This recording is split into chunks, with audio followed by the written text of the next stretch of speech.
Hi, my name is Nat King, and I am a graphic designer and illustrator based out of Austin, Texas. I primarily like to make graphics that are fun, positive, energetic, and a little bit cheeky. As you can see, I've made a little bit of work here, including Nutra, which was super fun.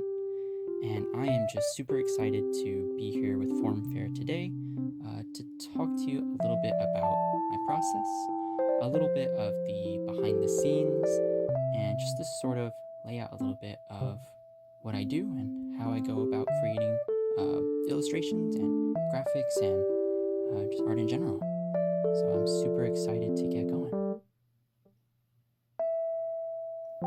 So usually with my process, I start here in my sketchbook. This is an older one of mine. I used this one for about a year before filling it basically all the way up. As you might be able to see, I am not the best illustrator, at least when it comes to pencil to paper, but I do feel like that it is a really important step when it comes to getting your ideas down, getting them out of your head onto a page and formalizing it.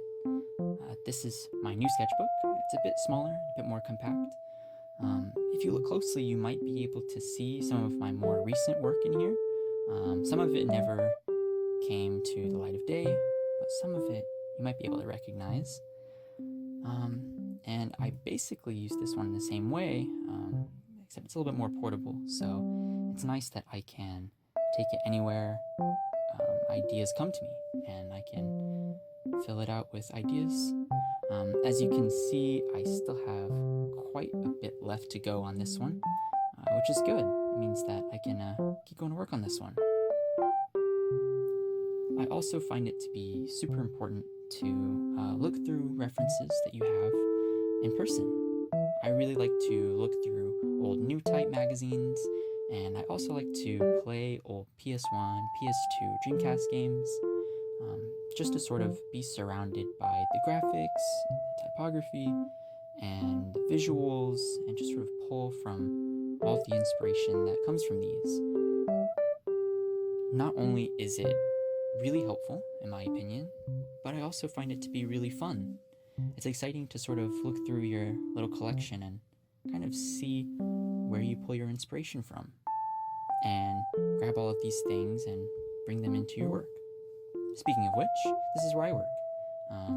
This is all I use. I use an Acer laptop and this monitor here, and no drawing tablet, which might be a surprise to some, but this is where I love to work with MIDI here, who is always keeping me company.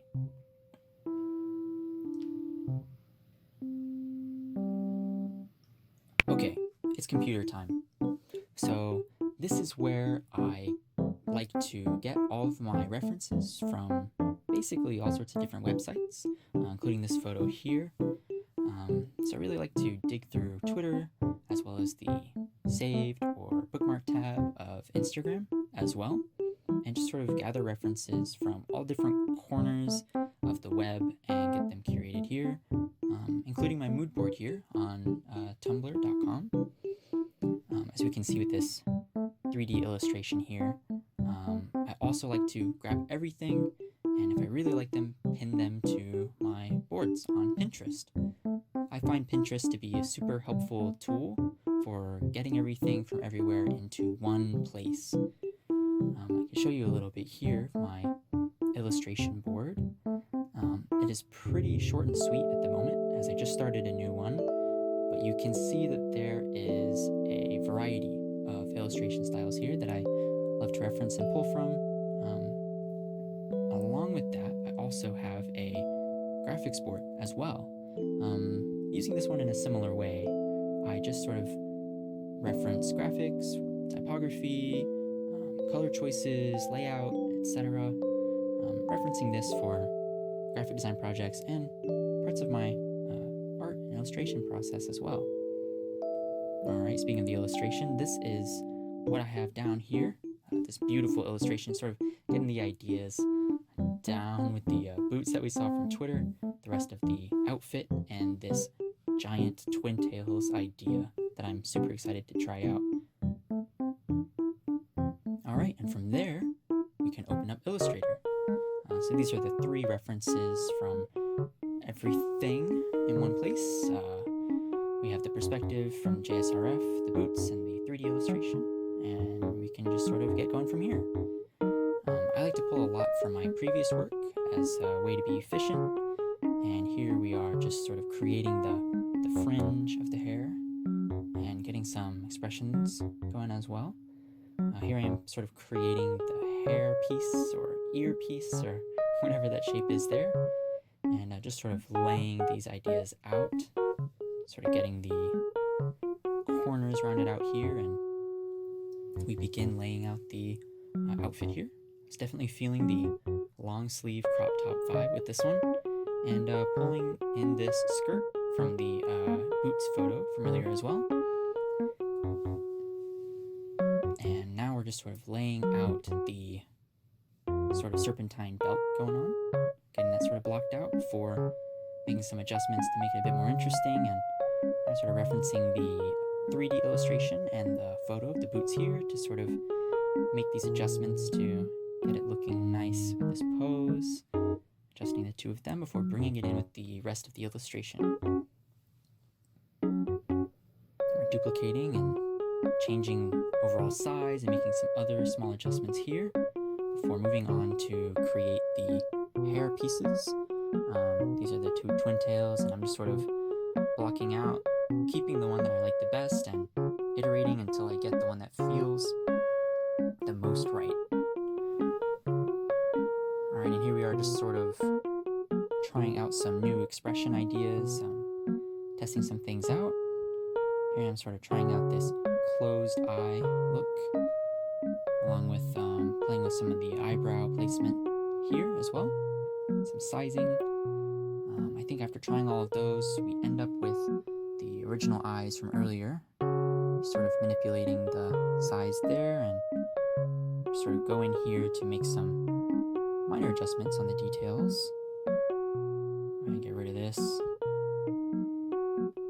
And at this point, I feel basically ready to go ahead and save. And while I didn't capture all the process in Photoshop, I did keep it broken down layer by layer for you. Here we are pasting the 2 parts of the illustration and duplicating them to put an outer stroke on them as well to give them a bit more dynamic boldness. We just merge those 2 layers together and throw some perspective on it again to make it feel more dynamic. And at that point, go ahead and make some tiny adjustments here and merge that with the rest of the illustration before throwing another perspective on it. And at this point, we're just doing some color corrections, so we can move on to the multiply layer, including our pinks here and the black for the skirt as well. And we just throw a nice bright yellow on the background to give us some pop. And at that point, we move on to the type. I use a Gray Graphics font here with a black stroke, and then I just change the sizing and throw some 2 more strokes on it as well. And then I make the type yellow here, and then I go ahead and grab all of these parts here and merge them into one layer, and then throwing this sort of gradient stroke here to sort of give it a silver holographic sticker look. And at that point, we are basically done with the illustration. Wow, this was really fun to work on. It was a long time since I have actually worked on something just for fun. So I really appreciate everybody at Form, and everyone who put together the Form Fair as well. And thank you for having me and for watching this video. I really do appreciate everybody giving this their time and for checking out my art. I hope that everybody enjoys the rest of the Form Fair. Thank you very much.